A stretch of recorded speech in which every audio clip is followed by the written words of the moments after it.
I was hired to guard an old church. No cameras, no alarms, just me, they said. You just need to make sure the doors stay closed at night. Simple enough. I found one of the doors wide open, and no one had gone in or out. That's when I realized I wasn't guarding the church. I was guarding something inside. It was quiet at first, just the creaks of the old wood, the occasional gust of wind pushing against the stained glass windows. At exactly midnight, the bell rang once loud, but the church had no working bell. I checked the belfry empty. Then I saw it, at the back pew, a man kneeling, head bowed, completely still. I cleared my throat and said, "Sir, church is closed." He didn't move. When I stepped closer, there was no one there. Just an old, worn Bible left open on the pew, the words underlined in red ink. "And the guards shall not sleep, lest the darkness wake."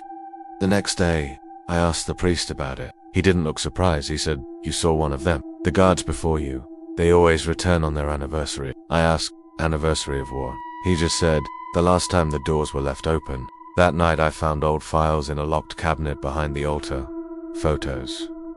Names. All previous guards. Every one of them died, exactly 1 year after starting. The third night, the church was colder, breath visible, kind of cold. At midnight, all the candles lit themselves.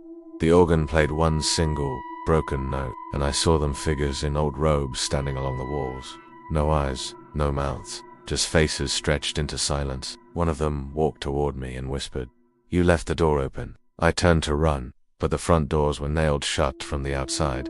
I begged the priest to tell me what was going on. He finally said, "This church was built over the pit. Something ancient is buried beneath the altar. The guards weren't here to protect the church. They were sacrifices. Each one keeps the thing below asleep. For 1 more year." I asked him, "Then why me?" He looked down and said, "You applied." I stayed 1 more night. This time, I didn't walk the halls. I sat at the altar and read from the Bible, the red ink verses, over and over. Midnight came. The bell rang again, but this time, it didn't stop. It rang 13 times, and after that, silence. The floor beneath the altar began to crack. I saw hands, charred, twisted, crawling up from the stone. I ran. I didn't care anymore about the job, the money, or the doors. I quit the next morning, left town, changed my name. But last night, someone rang my doorbell. When I opened it, there was a single envelope. Inside, a church key and a note that said, "It's your turn to guard the doors again. Would you stay 1 night in that church? Let me know in the comments." And if you want to hear what happened when I went back, subscribe. The next story is already waiting.